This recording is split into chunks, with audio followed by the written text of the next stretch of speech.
Good morning, Marife. Good morning, ma'am. Marife, can you tell me about yourself? I am marife bagasin, 34 years old, married, and have three children. I have a few questions for you to answer, so let's start.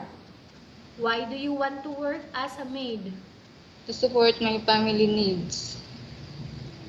Why you choose Malaysia when there is a lot of other country? Because it's near in the Philippines.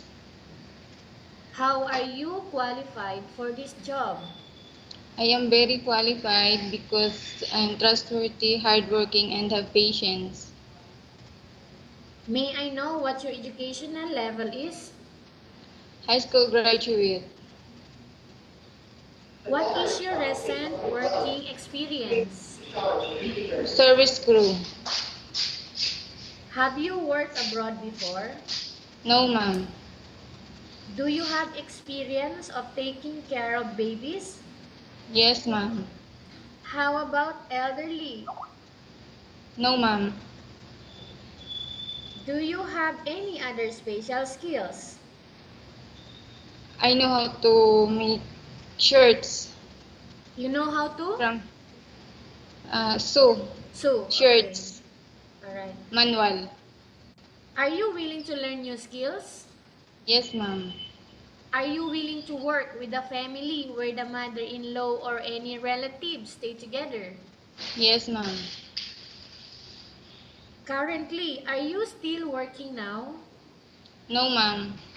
Do you know how to cook? Yes, ma'am. What sort of food can you cook? Filipino food, ma'am. Are you aware that you will have to do washing, cleaning, ironing, and cooking? Yes, ma'am. From all the house chores that I mentioned to you, which do you like most? Cleaning the house. If ever you were selected to work in Malaysia, who will take care of your kids? My husband. You are not allowed to use handphone during working hours. Yes, ma'am. You are only allowed to use handphone after you finish all the works and when going to bed. Yes, ma'am. You are strictly needed to surrender the handphone to your employer in the morning and your employer will return back to you once you're going to bed. Yes, ma'am. If ever your employer finds out that you're abusing of using your handphone and it's affected your work performance, your employer will confiscate your handphone and you are not allowed to hold it anymore. Yes, ma'am. Instead, your employer will allow you to call to your family 3 times in a month. You only allowed to bring normal phone and you are not allowed to bring smartphone. Are you agreed for the terms and condition? Yes, ma'am. Are you agreed to the rules and regulation for the handphone? Yes, ma'am. How many years is the contract as you agreed and understands? 2 years, ma'am. Can you describe for me your ethics, your attitude? I am kind and helpful. How can you assure to us that you will work hard in Malaysia? I'm very much sure, ma'am. 100% sure. Can you promise not to use the telephone without the permission of your employer? Yes, ma'am. Can you promise not to put on makeup but to dress properly while work?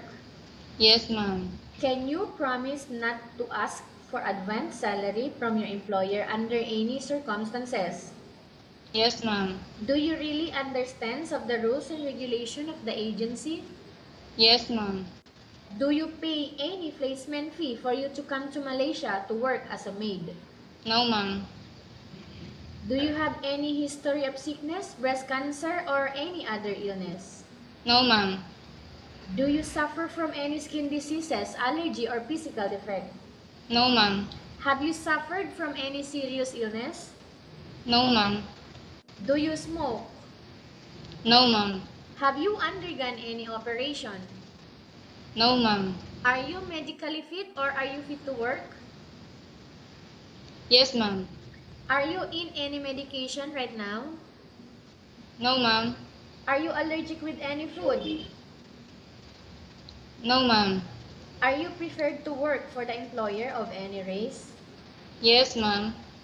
Are you preferred to eat the type of food taken by your employer? Yes, ma'am. Are you afraid of being left alone in the house? No, ma'am. Are you afraid of dogs or other pets? No, ma'am.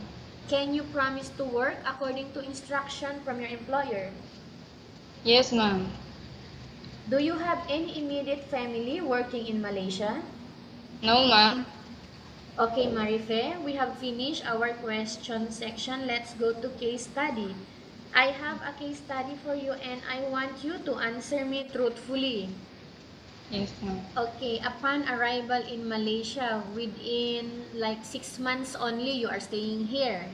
If ever any of your family members passed away, what will you do, Marife?